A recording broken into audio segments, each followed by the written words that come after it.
Ayan po yung prehab niya.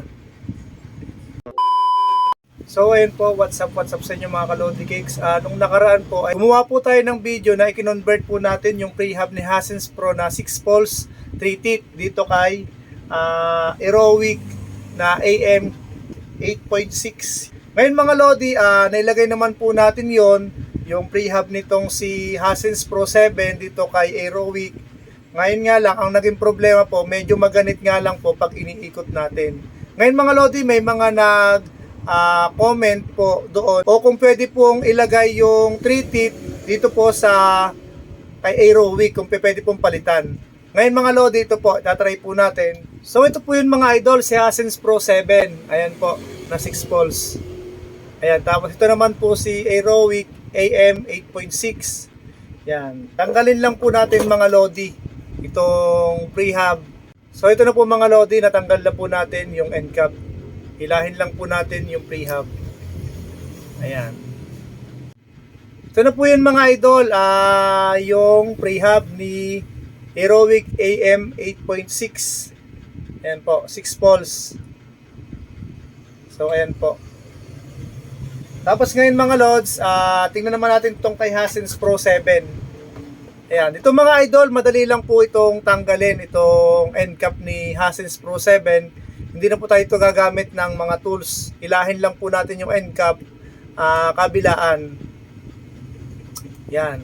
Yan. Tapos hilahin lang po natin to prehab. Ayan. 6 poles, 3 teeth. Ayan po. Ito po yung kay Hasen's Pro 7 na 3 teeth. Tapos, ito naman po yung kay Aerowick. Ayan, para makita nyo yung pagkaiba. Ngayon mga Lodi, kukuha lang ako dito kay Aerowick ng isang perasong poles. Hilahin ko lang po yan. Ayan, ito po. So, ito na mga Lodi, oh. Galing yan kay Aerowick. Ngayon mga Lods, ito naman yung kay Hasen's Pro 7. Pagkatanggalin po natin yung poles, meron pa kasi siyang stopper dito. Kaya tanggalin muna natin tong stopper para makuha natin yung poles. Ayan po, yung pinaka-stopper niya. Ayan, gilid lang natin. Ayan po. Tapos silahin lang po natin tong poles nitong si Hasen's Pro.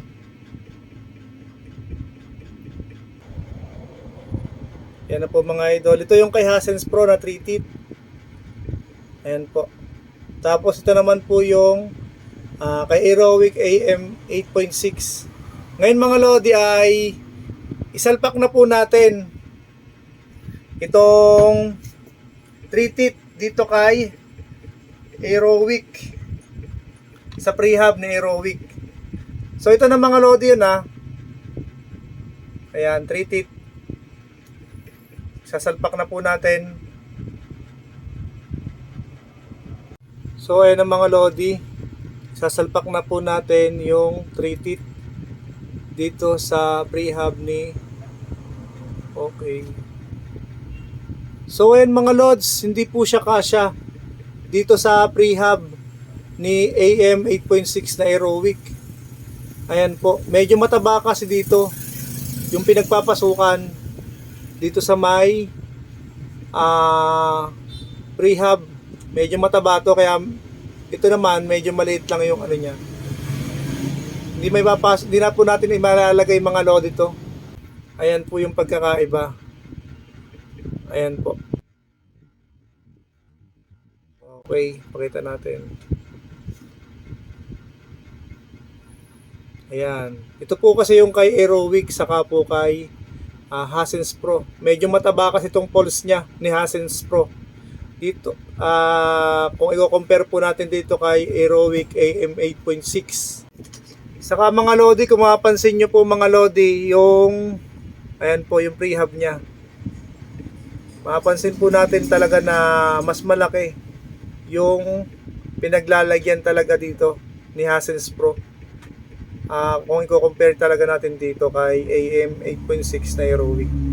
So yun lang mga idol, sana po ay nakatulong at nasagot ko po yung katanungan ng isa po nating mga kabikers.